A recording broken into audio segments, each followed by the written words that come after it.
स्वागत है आपके अपने चैनल टीचिंग हब में। आज हम लोग देखने वाले हैं एनसीईआरटी नोट्स, जो कि भारतीय इतिहास का है। इसमें क्लास 6 से लेकर 12 तक का ओल्ड एनसीईआरटी और न्यू एनसीईआरटी दोनों का जो है समायोजन है इसमें, और ये बेस्ट बुक है फॉर ऑल कम्पिटिटिव एग्जाम के लिए। और आज का जो हम लोग चैप्टर देखने वाले हैं वो है प्रांतीय स्वायत्त राजवंश। जो नए नए राजवंश जो बने, प्रांतीय स्वायत्त आज़ाद जो हुए राजवंश, उन राजवंशों को देखना है। और स्रोत के रूप में देखा जाए, जो इस चैप्टर को बनाने के लिए जो बुक में स्रोत लिया गया है वो क्लास 8 के ओल्ड एनसीईआरटी चैप्टर 2 के 18वीं सदी का भारत और क्लास 12 के ओल्ड एनसीईआरटी चैप्टर 1 के 18वीं सदी का भारत से लिया गया है। चलिए दोस्तों, आगे क्लास स्टार्ट करते हैं आज का। स्वतंत्र राज्यों का उदय। सबसे पहले देखते हैं स्वतंत्र राज्यों का उदय किस तरीके से हुआ। मुगल साम्राज्य ने अपनी विशेषताओं से संपूर्ण मध्ययुगीन भारत से को प्रभावित किया। इसके उत्तरोत्तर शिथिल होते रहने पर एक प्रकार की राजनीतिक शून्यता की स्थिति उत्पन्न होती जा रही थी। इसी समय कुछ स्वतंत्र राज्यों का उदय हुआ, जिनका विवरण निम्न प्रकार है। तो मुगल सत्ता जब कमज़ोर हो गई तो विभिन्न रूप में जो है राजनीतिक शून्यता आ गई, और उस स्थिति में बहुत सारे स्वतंत्र राज्यों का क्या हुआ, उदय हो गया। उन्हीं उदय हुए राज्यों में से पहला है हैदराबाद। तो हैदराबाद के बारे में पढ़ते हैं। हैदराबाद राज्य की स्थापना 1724 ईस्वी में निज़ामुल मुल्क आसफ जाह ने किया था। तो हैदराबाद की स्थापना किसने किया था? तो निज़ामुल मुल्क ने। ये पूछा जाता है कि हैदराबाद की स्थापना किसने किया? तो निज़ामुल मुल्क आसफ जाह ने किया। निज़ामुल मुल्क का वास्तविक नाम चिनक्रीज खां था। इसने हैदराबाद में आसफ जाही वंश की स्थापना की। तो पूछा जाता है आसफ जाही वंश के संस्थापक कौन थे? तो चिनक्रीज खां। सैयद बंधुओं की शक्ति को समाप्त करने में निज़ामुल मुल्क आसफ जाह की महत्वपूर्ण भूमिका थी। तो हम लोगों ने उत्तर मुगल काल में पढ़ा था कि जो है सैयद बंधुओं का बहुत ज़्यादा हस्तक्षेप राजनीति में था उत्तर मुगल काल में, और उस स्थिति में सैयद बंधु का जो शक्ति को समाप्त करने में निज़ामुल मुल्क ने मुख्य रूप से भूमिका निभाई थी। निज़ामुल मुल्क आसफ जाह को दक्कन के वायसराय का पद प्राप्त था। इसने 1720 से 22 तक दक्कन में अपनी स्थिति सुदृढ़ की। तो जिस समय मुगल का सत्ता था उसी समय जो है इनको दक्कन में वायसराय का पद प्राप्त था। निज़ामुल मुल्क आसफ जाह 1722 से 24 तक मुगल साम्राज्य में वजीर के पद पर रहा था, किंतु वजीर के कार्य से परेशान हो गया था, क्योंकि बादशाह मोहम्मद शाह ने प्रशासन में सुधार लाने के उसके सभी प्रयासों को असफल कर दिया था। तो सभी प्रयासों को असफल कर दिया था कौन? तो मोहम्मद शाह, जो कि मुगल बादशाह था। आगे देखते हैं। 1748 में निज़ामुल मुल्क आसफ जाह की मृत्यु के बाद हैदराबाद उन्हीं विघटनकारी शक्तियों का शिकार हो गया जो दिल्ली में सक्रिय थी। अब आगे देखते हैं कर्नाटक। तो कर्नाटक भी जो है अलग स्वतंत्र राज्य हुआ था। इसके बारे में देखते हैं कर्नाटक के बारे में कि शहादत उल्लाह खां द्वारा 1720 ईस्वी में कर्नाटक के स्वतंत्र राज्य की स्थापना की गई, जिसकी राजधानी अर्काट थी। ये मोस्ट इम्पोर्टेंट अब पूछा जाता है कि शहादत उल्लाह खां के द्वारा जो कर्नाटक के स्वतंत्र राज्य की स्थापना की उसकी राजधानी कहाँ थी? तो अर्काट थी। कर्नाटक मुगल दक्कन का एक सूबा था। वह हैदराबाद के निजाम के अधिकार में आता था, किंतु वह स्वयं को दक्कन के नवाब के नियंत्रण से मुक्त कर अपने पद को वंशागत बना चुका था। तो कौन? शहादत उल्लाह खां। आगे देखते हैं। कर्नाटक के नवाब शहादत उल्लाह खां अपने भतीजे दोस्त अली को निजाम की स्वीकृति के बिना ही अपना उत्तराधिकारी बना दिया था। 1740 ईस्वी में मराठों और दोस्त अली की हत्या कर दी गई। इसके पश्चात सफदर अली दोस्त अली का उत्तराधिकारी बना। नवाबी के लिए संघर्षों को लेकर कर्नाटक में स्थिति अनेक बार बिगड़ी, जिससे यूरोपीय कंपनियों को भारतीय राजनीति में हस्तक्षेप करने का अवसर मिला। आगे देखते हैं। बंगाल का क्षेत्र जो आज़ाद हुआ था उसमें क्या है कि 1651 ईस्वी में अंग्रेज़ों ने बंगाल में अपनी पहली फैक्ट्री शाह शुजा की अनुमति से स्थापित की थी। इसी वर्ष राजवंश की एक महिला की डॉक्टर बॉटन द्वारा चिकित्सा करने पर शाह शुजा ने अंग्रेजों को 3,000 रुपये वार्षिक कर के बदले बंगाल, बिहार तथा उड़ीसा में कर मुक्त व्यापार की अनुमति दे दी। तो 1651 ईस्वी में जो है सबसे पहले बंगाल में पहली फैक्ट्री जो है किसके आदेश पर हुई, तो शाह शुजा के आदेश पर खोली गई, क्योंकि जो है एक महिला डॉक्टर जो थी जिनका नाम बॉटन था, उन्होंने राजवंश की एक महिला का इलाज किया था। आगे देखते हैं दोस्तों कि 1698 ईस्वी में सूबेदार अजीमुशान ने कंपनी को सूतानाटी, कलकत्ता एवं गोविंदपुर की जमींदारी दे दी। 1717 ईस्वी में मुगल सम्राट फर्रुखसियार ने 3,000 रुपये वार्षिक कर के बदले अंग्रेजों को व्यापारिक छूट प्रदान कर दी। तो पूछा जाता है कि मुगल चार्टर कब दिया गया फारुखसियार के द्वारा, तो 1717 ईस्वी में। केंद्रीय सत्ता की बढ़ती कमजोरी का लाभ उठाकर मुर्शिद कुली खां एवं अली वर्दी खां ने बंगाल को स्वतंत्र शक्ति के रूप में स्थापित कर दिया। बंगाल पर शासन करने वाले प्रमुख शासक निम्न थे। तो बंगाल पर कौन कौन से शासक जो है प्रमुख थे, तो उनमें थे मुर्शिद कुली खां, पहले नंबर पर मुर्शिद कुली खां, जिनका कार्यकाल 1717 से लेकर 1727 तक था। औरंगजेब के शासनकाल में मुर्शिद कुली खां 1700 ईस्वी में बंगाल का सूबेदार नियुक्त किया गया। 1717 में फारुखसियार ने उसे बंगाल का दीवान घोषित किया, किंतु मुर्शिद कुली खां ने ढाका से अपनी राजधानी मुर्शिदाबाद स्थानांतरित कर स्वयं को स्वतंत्र घोषित कर दिया। इसने जागीर भूमि के काफ़ी बड़े भाग को खालसा भूमि में परिवर्तित कर दिया तथा कृषि प्रथा की शुरुआत की। तो मुर्शिद कुली खां में मोस्ट इम्पॉर्टेंट याद रखना कि इसका कार्यकाल 1717 से 27 तक था और यह औरंगजेब के शासनकाल में ही जो है बंगाल का सूबेदार नियुक्त किया गया था और औरंगजेब की मृत्यु 1707 ईस्वी में हो गई थी। उसके पश्चात जब 1717 ईस्वी में फारुखसियार ने उसे बंगाल का दीवान घोषित किया तो मुर्शिद कुली खान क्या किया कि अपनी राजधानी जो है ढाका से स्थानांतरित कर मुर्शिदाबाद स्थानांतरित कर दिया और स्वतंत्र घोषित कर दिया, यानी स्वयं को वो स्वतंत्र घोषित कर दिया। और इसने मुख्य रूप से जो काम किया वो जागीर भूमि के काफ़ी बड़े भाग को खालसा भूमि में परिवर्तित कर दिया, अर्थात जो जागीरदार के अंतर्गत भूमि था उसको खालसा भूमि यानी राजा के भूमि यानी नवाब की भूमि में सम्मिलित कर दिया। आगे देखते हैं दोस्तों, मुर्शिद कुली खां के शासनकाल में 3 विद्रोह हुए। तो ये प्रमुख रूप से जानना है कि मुर्शिद कुली खां के शासन काल में कितने विद्रोह हुए? 3 विद्रोह। पहला विद्रोह सीता राम राय, उदय नारायण और गुलाम मोहम्मद ने, दूसरा एवं तीसरा विद्रोह सुजात खां एवं नजात खां ने किया। 1727 में मुर्शिद कुली खां की मृत्यु के पश्चात उसका दामाद शुजाउद्दीन बंगाल की गद्दी पर बैठा। तो जब इसका दामाद शुजाउद्दीन बंगाल की गद्दी पर बैठा तो इसमें मुख्य रूप से याद करने के लायक है कि मुर्शिद कुली खां की मृत्यु के बाद शुजाउद्दीन शासक बना। यह मुर्शिद कुली खां का दामाद था। इसके पश्चात उसका बेटा सरफराज खां गद्दी पर बैठा। सरफराज खां 1739 से लेकर 40 तक रहा।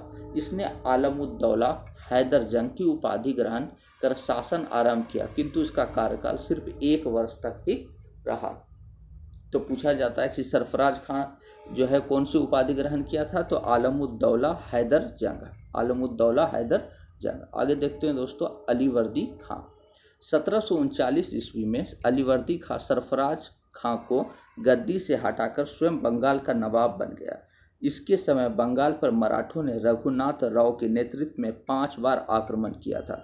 तो अलीवर्दी खां के ही समय जो है मराठों ने रघुनाथ राव के नेतृत्व में जो है 5 बार बंगाल पर आक्रमण किया था। मराठों के साथ शांति स्थापना के लिए उड़ीसा, जो कि वर्तमान में ओडिशा के नाम से जाना जाता है, कि क्षेत्र को राजस्व वसूली अधिकार मराठों को प्रदान किया। अलीवर्दी खां के शासन काल में ही अंग्रेजों द्वारा कोलकाता के निकट फोर्ट विलियम का किला बनाया जाने लगा। तो पूछा जाता है फोर्ट विलियम किला कब बनाया गया, तो जो है इनके शासनकाल में, अलीवर्दी खां के ही शासनकाल में बनाया गया। आगे नेक्स्ट देखते हैं, सिराजुद्दौला 1756 से लेकर 1757। अलीवर्दी खां के बाद उसका नाती सिराजुद्दौला 1756 में बंगाल का नवाब बना। क्योंकि सिराजुद्दौला जो है अलीवर्दी खां का नाती था और वो नवाब बना।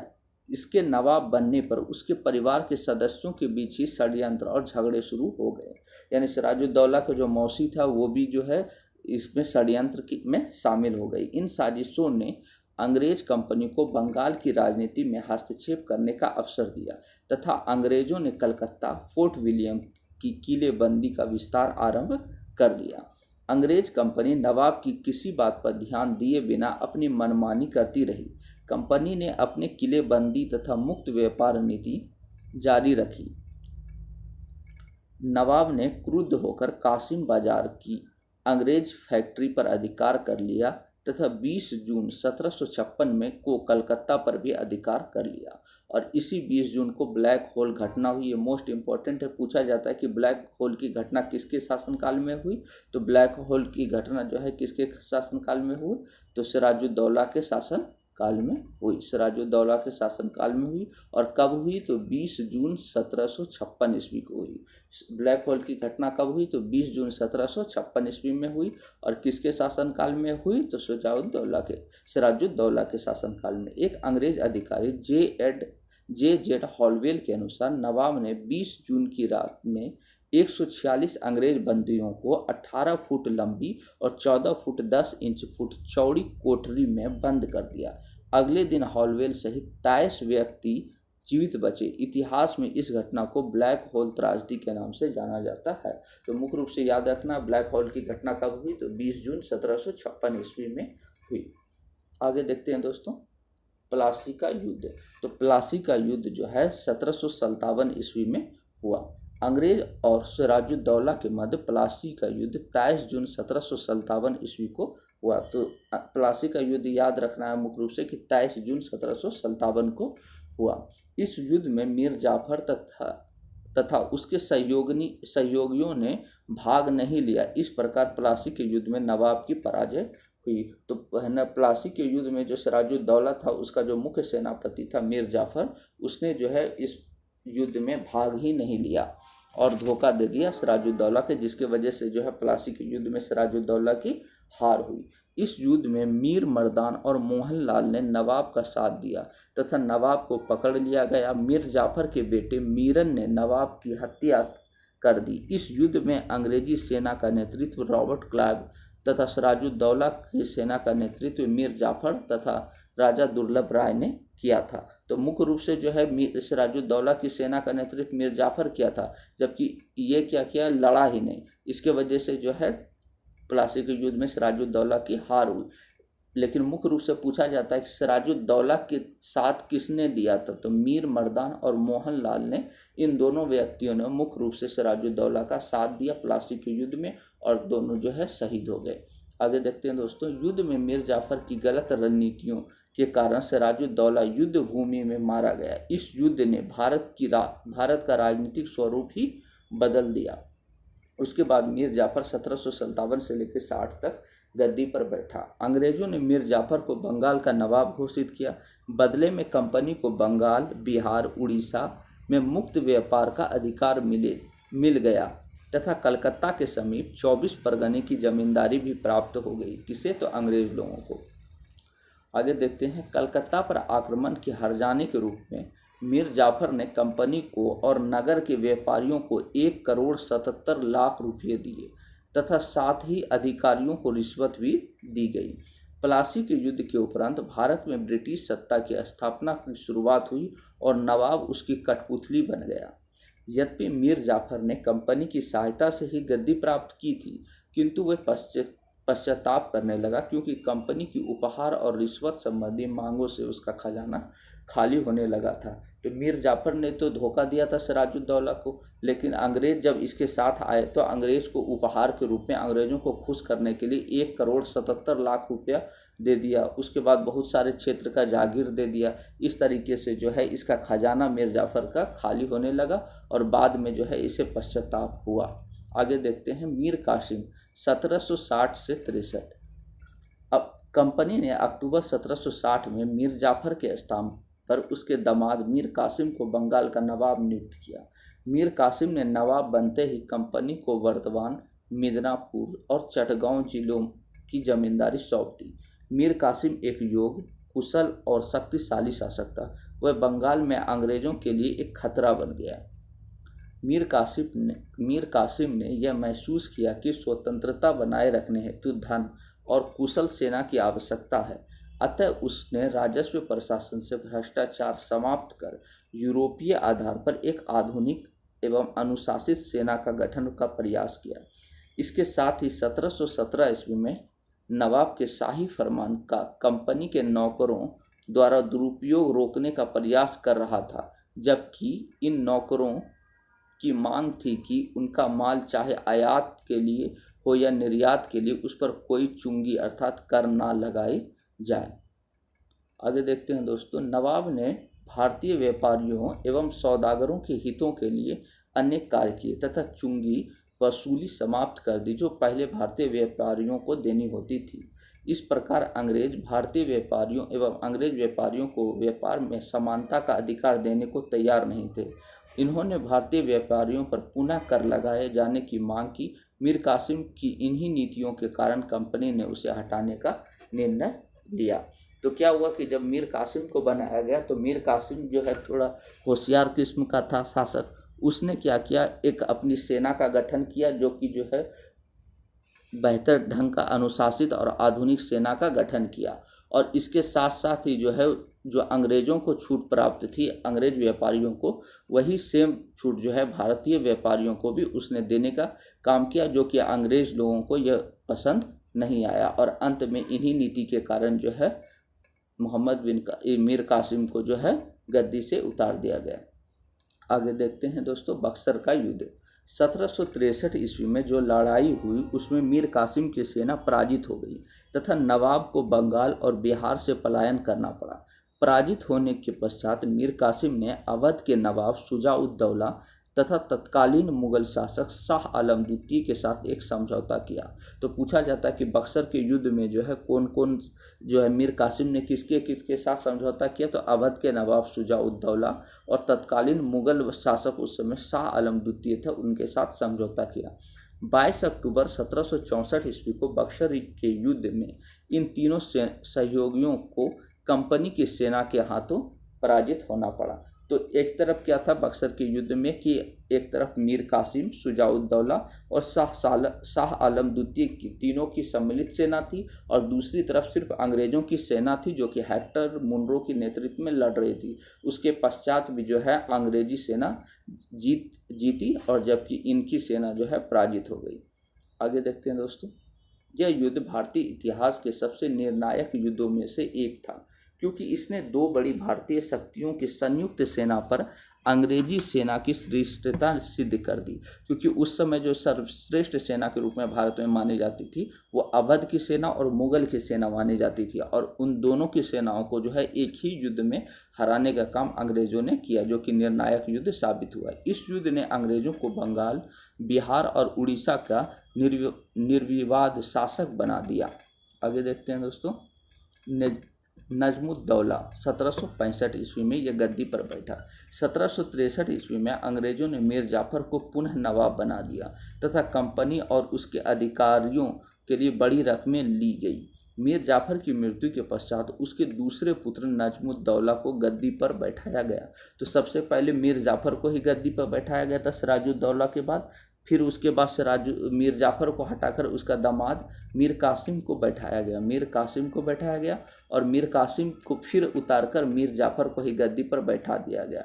उसके पश्चात मीर जाफर की मृत्यु हो गई और उसके पश्चात उसका जो पुत्र था, दूसरा पुत्र नजमुद्दौला, उनको गद्दी पर बैठा दिया गया। अंग्रेज़ों ने 20 फरवरी 1765 को नजमुद्दौला से एक नई संधि पर हस्ताक्षर करवाई। इस संधि के अनुसार नवाब को अपनी सेना भंग कर देना तथा बंगाल का शासन एक नायब सूबेदार के माध्यम से संचालित करना था, जिसकी नियुक्ति कंपनी को करनी थी, जिसे कंपनी की स्वीकृति के बिना हटाया नहीं जा सकता था। इस प्रकार कंपनी ने बंगाल के प्रशासन यानी निजामत पर पूर्ण अधिकार कर लिया था। 1765 में शुजा-उद-दौला और शाह आलम ने इलाहाबाद, जो कि प्रयागराज के नाम से जाना जाता है, में लॉर्ड क्लाइव, जो उस समय कंपनी का गवर्नर था, उसके साथ इलाहाबाद की दो अलग अलग संधियां की। तो पूछा जाता है कि जो है इलाहाबाद की संधि किसके किसके बीच हुआ, तो एक जो है रॉबर्ट क्लाइव के बीच और शुजा-उद-दौला के बीच, और दूसरी संधि जो हुई शाह आलम के बीच और रॉबर्ट क्लाइव के बीच। आगे देखते हैं दोस्तों, द्वैध शासन, यहाँ से ही जो है रॉबर्ट क्लाइव ने द्वैध शासन का सिद्धांत दिया। इसके अंतर्गत 1765 ईस्वी में ईस्ट इंडिया कंपनी बंगाल का वास्तविक स्वामी बन गई। कंपनी की सेना का बंगाल पर नियंत्रण स्थापित हो गया और राजनीति की संपूर्ण शक्ति उसके अधीन हो गई। दीवान के रूप में कंपनी प्रत्यक्ष रूप से राजस्व वसूलने लगी। इस प्रकार कंपनी को अपना उप सूबेदार नामांकित करने का अधिकार मिल गया तथा कंपनी का निजामत अथवा पुलिस और न्यायिक शक्तियों पर पूर्ण नियंत्रण स्थापित हो गया। इस व्यवस्था को दोहरी या द्वैध सरकार कहा जाता है। इस व्यवस्था यानी द्वैध शासन में कंपनी का सत्ता पर पूर्ण अधिकार हो गया, जबकि उसके ऊपर किसी प्रकार का उत्तरदायित्व भी नहीं रहा। आगे देखते हैं दोस्तों, अवध। यह राज्य पश्चिम में कन्नौज से लेकर पूर्व में कर्मनाशा नदी तक विस्तृत था। अवध राज्य पर शासन करने वाले प्रमुख शासक निम्न हैं। पहले हैं सआदत खां या बुरहानुल मुल्क। अवध के स्वायत्त राज्य के संस्थापक सआदत खां बुरहानुल मुल्क था। इसे 1722 ईस्वी में अवध का सूबेदार बनाया गया। सआदत खां मुगल सेना में एक अफसर था। इसने सैयद बंधुओं को हराने में सहायता भी की थी। सआदत खां की नियुक्ति के समय बगावती जमींदारों ने मालगुजारी देने से मना कर दिया। अपनी निजी सेनाएं गठित की तथा किले बनवाया और शाही सरकार की अवज्ञा की। अतः सआदत खां को इनके साथ संघर्षरत रहना पड़ा। आगे देखते हैं दोस्तों, सआदत खां ने बड़े जमींदारों को अनुशासित किया तथा वित्तीय संसाधनों में वृद्धि की। जमींदारों द्वारा नियमित भू राजस्व अदायगी का वचन देने पर इसने पराजित जमींदारों को हटाया नहीं। सआदत खां ने 1723 ईस्वी में नया राजस्व बंदोबस्त रेवेन्यू सेटलमेंट किया। इसने भू लगान लगाकर किसानों की स्थिति में सुधार भी किया। कौन? तो सआदत खां, जिन्हें जो है बुरहानुल मुल्क के नाम से भी जाना जाता है। सआदत खां ने जागीरदारी प्रथा को जारी रखा। 1739 ईस्वी में अपनी मृत्यु के पूर्व वह स्वतंत्र हो गया और उसने प्रांतों को अपनी वंशागत संपत्ति बना लिया। तो किसने? सआदत खां मुगलों से क्या हो गया? स्वतंत्र हो गया। आगे देखते हैं, सफदर जंग। 1739 से लेकर 54 तक इसका शासन काल रहा। सआदत खां की मृत्यु के पश्चात उसका उत्तराधिकारी उसका भतीजा और दामाद सफदर जंग बना। 1748 ईस्वी में सफदर जंग को साम्राज्य का वजीर बना दिया गया। इसके अतिरिक्त उसे इलाहाबाद का प्रांत भी दिया गया। सफदर जंग का शासन काल 1748 से लेकर 54 तक था। इसने बगावती जमींदारों को दबाया तथा मराठों से मित्रता की। यह राजपूत सरकारों की वफादारी प्राप्त करने में भी सफल रहा। सफदर जंग ने रूहेलों एवं बंगस पठानों से लड़ाइयाँ लड़ी। बंगस नवाबों के विरुद्ध 1750 से लेकर 51 की लड़ाई के समय उसे मराठों की सैनिक सहायता एवं जाटों का समर्थन भी मिला। सफदर जंग ने पेशवा को उत्तर पश्चिम भारत के कुछ क्षेत्रों में चौथ वसूली का अधिकार देने के लिए एक समझौते को स्वीकृति दी, किंतु यह अस्तित्व में नहीं आ सका। चौथ एक प्रकार का कर है। आगे देखते हैं दोस्तों, सफदर जंग ने न्याय की उचित व्यवस्था की।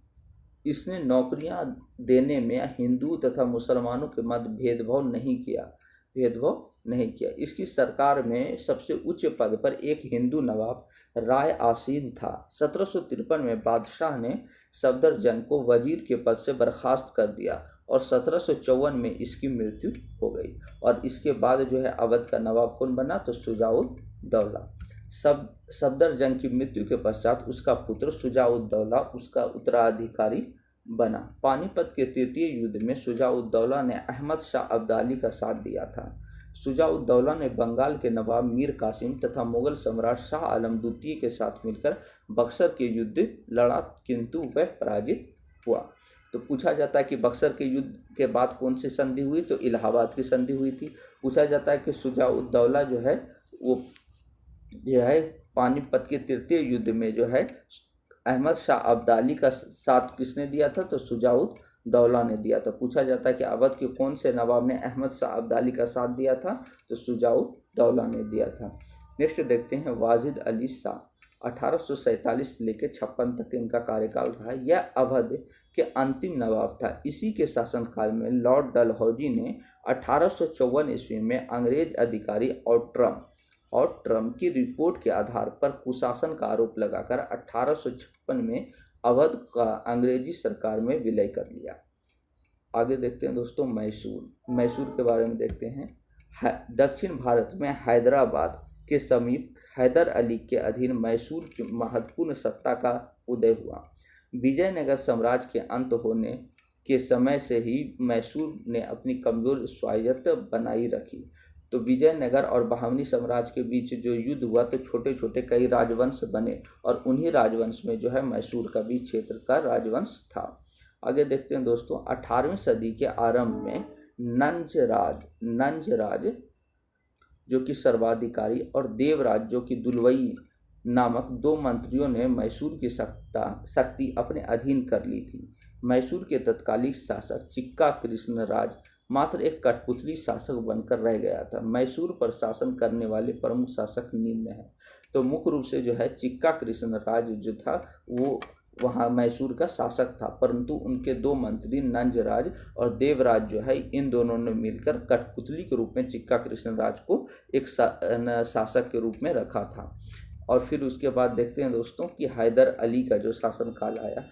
हैदर अली का जन्म 1721 ईस्वी में एक सामान्य परिवार में हुआ था और इसने अपनी जीवन मैसूर की सेना में एक साधारण अधिकारी के रूप में प्रारंभ किया था। वह एक प्रतिभाशाली सेना नायक तथा चतुर राजनीतिक था। मैसूर राज्य 20 वर्षों तक युद्ध में उलझा रहा। इस दौरान हैदर अली ने अवसर का लाभ उठाया और मैसूर की सेना में उच्च पद प्राप्त करने में सफलता प्राप्त की। तो जो है मुख्य रूप से जो है दो मंत्री जो नंजराज और देवराज के बीच जो है युद्ध हो रहा था और इस युद्ध में जो है मुख्य रूप से ये जो नंजराज था इसी का सेनापति हैदर अली था और इन दोनों के युद्ध के दौरान ही जो है हैदर अली जो है एक प्रतिभाशाली सेना नायक के रूप में जो है उस क्षेत्र पर अधिकार करने में सफल रहा। मैसूर राज्य 20 वर्षों तक युद्ध में उलझा रहा और इस दौरान हैदर अली ने अवसर का लाभ उठाया और मैसूर की सेना में उच्च पद प्राप्त करने में सफलता प्राप्त की। हैदर अली ने शीघ्र ही पश्चिमी सैनिक प्रशिक्षण के महत्व को पहचाना और जो सैनिक उसके अधीन थे उन्हें आधुनिक प्रशिक्षण भी दिलवाया। 1755 ईस्वी में हैदर अली ने डिंडुगुल में एक आधुनिक शस्त्रागार की स्थापना की तथा इसमें फ्रांसीसी विशेषज्ञों की सहायता प्राप्त की। तो पूछता है कि डिंडुगल को जो बनाया था वो जो आधुनिक शस्त्रागार था वो किसने बनाया था, तो हैदर अली ने बनाया था। 1761 ईस्वी में हैदर अली ने नंजराज को हटाकर मैसूर राज्य पर अधिकार कर लिया। ये नंजराज का ही सेनापति था हैदर अली और हैदर अली ने क्या किया, नंजराज को हटाकर मैसूर राज्य पर फिर क्या कर लिया, अधिकार कर लिया। उसने बदनूर, सेरा, कन्नड़ और मालाबार के क्षेत्रों को जीत लिया। मालाबार को अपने अधीन करने का मुख्य कारण भारतीय समुद्र तट तक अपनी पहुंच बनाए रखना था। आगे देखते हैं दोस्तों, 1769 ईस्वी में प्रथम आंग्ल मैसूर युद्ध में हैदर अली ने अंग्रेजी फौज को पीछे हटने पर बेबस कर दिया। हैदर अली की मृत्यु 1782 ईस्वी में द्वितीय आंग्ल मैसूर युद्ध में हो गई। उनके बाद जो उसका पुत्र था टीपू सुल्तान वो सत्ता पर बैठा। तो टीपू सुल्तान 1782 में गद्दी पर बैठा और 1799 में उसकी मृत्यु हो गई। हैदर अली की मृत्यु के बाद उसका पुत्र टीपू सुल्तान मैसूर की गद्दी पर आसीन हुआ। टीपू ने नई कैलेंडर व्यवस्था को अपनाया, सिक्का ढालने की नई प्रणाली का प्रयोग किया तथा माप तौल के नए पैमानों को अपनाया। इसे फ्रांसीसी क्रांति में अधिक रुचि थी। इसने श्रीरंगपट्टनम में स्वतंत्रता का वृक्ष लगाया तथा यह जैकोबिन क्लब का सदस्य था। तो ये मोस्ट इम्पॉर्टेंट पूछा जाता है कि जो है स्वतंत्रता का जो वृक्ष था वो किसने लगाया था, तो टीपू सुल्तान ने लगाया था। और जैकोबिन क्लब का जो सदस्य बना था जो कि फ्रांस की क्लब थी, कौन बना था, तो टीपू सुल्तान। आगे देखते हैं, 1791 ईस्वी में मराठा घुड़सवारों ने जब श्रृंगेरी की शारदा मंदिर को लूटा तो टीपू ने मां शारदा की प्रतिमा बनवाने के लिए कुछ धन दान किया था। टीपू ने भारत में आधुनिक उद्योगों की स्थापना के लिए प्रयास किया। इसने विदेशी व्यापार के विकास के लिए फ्रांस, तुर्की, ईरान और पेगू में अपने दूत भेजे तथा चीन के साथ व्यापारिक संबंध भी बनाए। टीपू ने जागीर प्रथा को समाप्त करने तथा राजकीय आय में वृद्धि करने का प्रयास भी किया। टीपू के शासनकाल में पैदावार का 1/3 भाग भू राजस्व के रूप में वसूला जाता था। तो ये मोस्ट इम्पॉर्टेंट पूछा जाता है कि टीपू के शासनकाल में पैदावार का कितना भू राजस्व वसूला जाता था, तो 1/3 भाग। आगे देखते हैं दोस्तों, इसकी पैदल सेना यूरोप की शैली में बंदूक से लैस थी। 1796 ईस्वी में इसने एक नौसेना का गठन का भी प्रयास किया। 1799 में चतुर्थ आंग्ल मैसूर युद्ध के दौरान टीपू पराजित हुआ और युद्ध में ही उसकी मृत्यु हो गई। आगे देखते हैं दोस्तों, मुख्य रूप से याद रखने के लिए आंग्ल मैसूर संघर्ष। तो टोटल आंग्ल मैसूर जो युद्ध हुआ, टोटल कितना युद्ध हुआ, तो 4 युद्ध हुआ और इन चारों युद्ध को मुख्य रूप से याद रखना जरूरी है। पहला युद्ध जो हुआ था 67 से 69, दूसरा युद्ध 80 से 84, तीसरा युद्ध 1790 से 92 और चौथा जो युद्ध हुआ था वो 1799 में हुआ था। तो मुख्य रूप से पहले हम लोग डेट याद रखते हैं, 1767 से 69, 80 से 84, 90 से 92 और 1799। फोर्थ जो मैसूर युद्ध हुआ वो 1799। तो प्रथम आंग्ल मैसूर युद्ध हैदर अली था उस समय। द्वितीय आंग्ल मैसूर युद्ध में भी हैदर अली था और इसी युद्ध में जो है 1782 में इसकी मृत्यु हो गई और इसके बाद जो है इसका जो बेटा टीपू सुल्तान था वो शासन पर आया। तो प्रथम आंग्ल मैसूर युद्ध में जो है अंग्रेज की तरफ से लॉर्ड वेरलेस्ट थे, द्वितीय में वारेन हेस्टिंग और तृतीय में लॉर्ड कॉर्नवालिस थे। और प्रथम में जो है मद्रास की संधि हुई, दूसरे में मैंगलोर की संधि हुई और तीसरे में श्रीरंगपट्टनम की संधि हुई। पहले में प्रथम आंग्ल मैसूर हैदर अली दक्षिण भारत का प्रथम शासक था जो अंग्रेजों से पराजित नहीं हुआ था। कौन? तो हैदर अली अंग्रेजों से पराजित नहीं हुआ था प्रथम आंग्ल मैसूर युद्ध में। द्वितीय मैसूर युद्ध में हैदर अली की मृत्यु के बाद टीपू सुल्तान के नेतृत्व में युद्ध जारी रहा, जबकि 1782 ईस्वी में हैदर अली की मृत्यु हो गई थी। तृतीय आंग्ल मैसूर युद्ध टीपू सुल्तान उस समय शासक था और लॉर्ड कॉर्नवालिस अंग्रेजों की तरफ से था। और तीसरे जो मैसूर युद्ध है उसमें जो संधि हुई वो श्रीरंगपट्टनम की संधि हुई। टीपू सुल्तान की स्थिति इसमें तीसरे युद्ध में क्या हो गई? कमजोर हो गई। और चौथा युद्ध जो था चतुर्थ आंग्ल मैसूर युद्ध 1799 में हुआ था और टीपू सुल्तान के समय ही हुआ था और लॉर्ड वेलेस्ली जो है उस समय अंग्रेजी अधिकारी थे और मैसूर शासक सहायक संधि हुआ था। टीपू सुल्तान की मृत्यु, पुनः मैसूर में वाडियार वंश की स्थापना। अंग्रेजों ने वाडियार वंश के शासक से सहायक संधि की थी। तो ये जो चौथी संधि हुई थी मैसूर सहायक संधि, वो वाडियार वंश के शासक के साथ हुई थी। तो इसमें जो है मुख्य रूप से हम लोगों ने देखा टोटल 4 जो है आंग्ल मैसूर युद्ध हुआ और ये चारों आंग्ल मैसूर युद्धों को हम लोगों को याद रखना है दोस्तों। तो इसका जो संधि है इसको MMS के रूप में याद रख सकते हैं। MMS यानी MMS होता है वही है, M से मद्रास की संधि, M से मैंगलोर की संधि और S से श्रीरंगपट्टनम की संधि। S से श्रीरंगपट्टनम की संधि। प्रथम आंग्ल मैसूर युद्ध 1767 से 69, दूसरी आंग्ल मैसूर युद्ध 80 से 84 और तृतीय आंग्ल मैसूर युद्ध 90 से 92 और चतुर्थ आंग्ल मैसूर युद्ध 1799। इसको दोस्तों याद रखना है। आगे देखते हैं हम लोग केरल।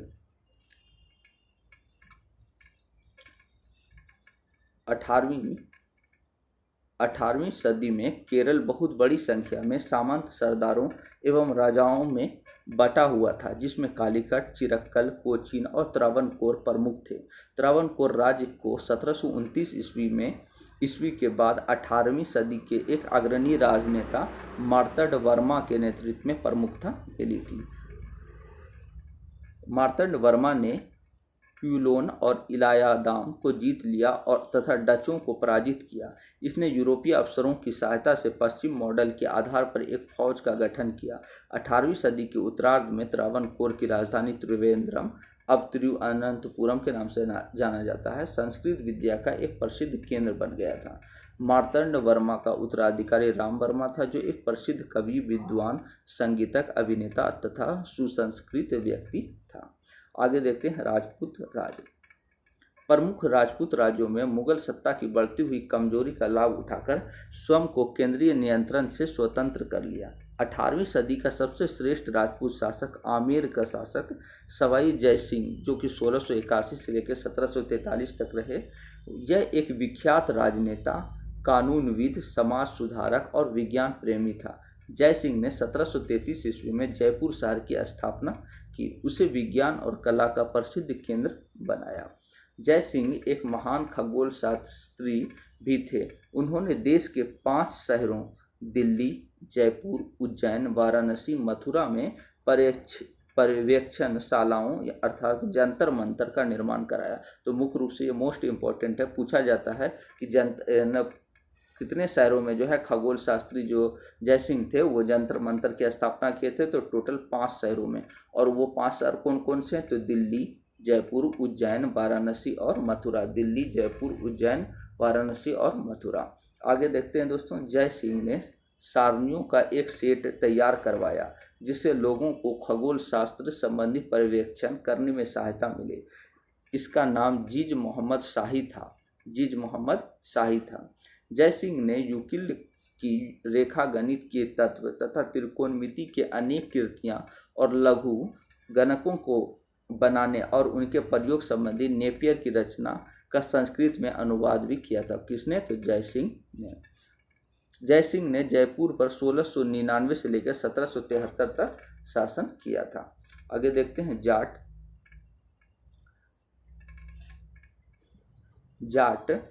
दिल्ली, आगरा, मथुरा और आसपास के क्षेत्रों में रहते थे।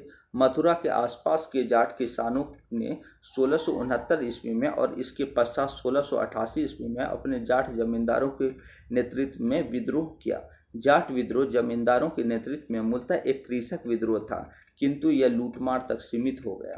भरतपुर के जाट राज्य की स्थापना चूड़ामन तथा बदन सिंह ने की, किंतु सूरजमल के नेतृत्व में जाट सत्ता अपनी उच्चतम गरिमा पर पहुंच गई। तो पूछा जाता है कि भरतपुर के जो जाट राज्य था उसकी स्थापना किसने की थी? तो चूड़ामल तथा बदन सिंह ने। आगे देखते हैं दोस्तों, सूरजमल ने 1756 से लेकर 63 ईस्वी तक शासन किया। इसका राज्य पूर्व में गंगा से लेकर दक्षिण में चंबल तक तथा पश्चिम में आगरा के सूबे से लेकर उत्तर में दिल्ली के सूबे तक विस्तृत था। इसके राज्य में अन्य जिलों के अतिरिक्त आगरा, मथुरा, मेरठ, अलीगढ़ आदि शामिल थे। सूरजमल को जाटों का अफलातून यानी प्लेटो कहा जाता है। तो बहुत मोस्ट इम्पॉर्टेंट है कि किसे जाटों का अफलातून अर्थात प्लेटो कहा जाता है? तो सूरजमल को। 1763 में सूरजमल की मृत्यु के पश्चात जाट राज्य का पतन तथा विघटन हो गया। नेक्स्ट देखते हैं, बंगस, पठान और रूहेले। मोहम्मद खां बंगस ने फर्रुखसियार और मोहम्मद शाह के शासनकाल में फर्रुखाबाद के आसपास के क्षेत्रों अर्थात अलीगढ़, कानपुर के मध्य पर अपना अधिकार स्थापित कर लिया। मोहम्मद खां बंगस एक अफगान था जिसने नादिर शाह के आक्रमण के बाद मुगल शासन व्यवस्था के कमजोर होने पर 1741 में रुहेलखंड नामक एक राज्य स्थापित किया। रुहेलखंड राज्य हिमालय की तराई के दक्षिण में गंगा और उत्तर में कुमायूं की पहाड़ियों तक विस्तृत था। तो पूछा जाता है कि रुहेलखंड का जो संस्थापक था वो कौन था? मोहम्मद खां बंगस। रुहेलखंड राज्य की राजधानी पहले आंवला थी, उसके बाद में रामपुर स्थानांतरित हो गई। तो पहले राजधानी कौन सी थी? आंवला, और बाद में कौन सी हो गई? रामपुर। मुख्य रूप से जो याद रखने के इसमें है वो उत्तर मुगलकालीन राज्य एवं उसके संस्थापक। ये मोस्ट इम्पॉर्टेंट है, ये पूछा जाता है ये हर एग्जाम में कि हैदराबाद के संस्थापक कौन थे? तो निजामुल मुल्क। हैदराबाद के संस्थापक कौन थे? निजामुल मुल्क, और इन्हें ही चिनक्रीज खां के नाम से भी जाना जाता है। तो पूछा जाता है कि हैदराबाद के संस्थापक कौन थे? निजामुल मुल्क, या फिर ऑप्शन में रहेगा चिनक्रीज खां। और कर्नाटक के संस्थापक कौन थे? सआदत उल्लाह खां। सआदत उल्लाह खां, इन्हें ही बुरहान मुल्क के नाम से भी जाना जाता है। और बंगाल के संस्थापक मुर्शिद कुली खां, अवध के संस्थापक सआदत खां बुरहानुल मुल्क। सॉरी दोस्तों, कर्नाटक के जो संस्थापक थे वो सआदत उल्लाह खां थे, जबकि अवध के संस्थापक सआदत खां थे जिन्हें बुरहानुल मुल्क के नाम से भी जाना जाता है। और मैसूर के संस्थापक हैदर अली और रुहेलों एवं बंगस के संस्थापक मोहम्मद खां बंगस थे। तो मुख्य रूप से दोस्तों ये आप लोगों को याद रखना है कि हैदराबाद के निजामुल मुल्क, कर्नाटक के सआदत उल्लाह खां, बंगाल के मुर्शिद कुली खां, अवध के सआदत खां बुरहानुल मुल्क और मैसूर के हैदर अली और एवं बंगस के मोहम्मद खां बंगस। थैंक यू दोस्तों। अगर वीडियो आप लोगों को अच्छा लगा तो प्लीज़ चैनल को सब्सक्राइब करें और इस तरीके से आगे भी वीडियो पाने के लिए प्लीज़ चैनल को लाइक करें और बेल आइकन को दबा लें सब्सक्राइब करके। थैंक यू दोस्तों। और अगर इसका पीडीएफ चाहिए आप लोगों को तो डिस्क्रिप्शन में जो है मैं इसके टेलीग्राम लिंक दे रहा हूँ, उस पर जाके आप लोग इसका पीडीएफ प्राप्त कर सकते हैं। थैंक यू दोस्तों।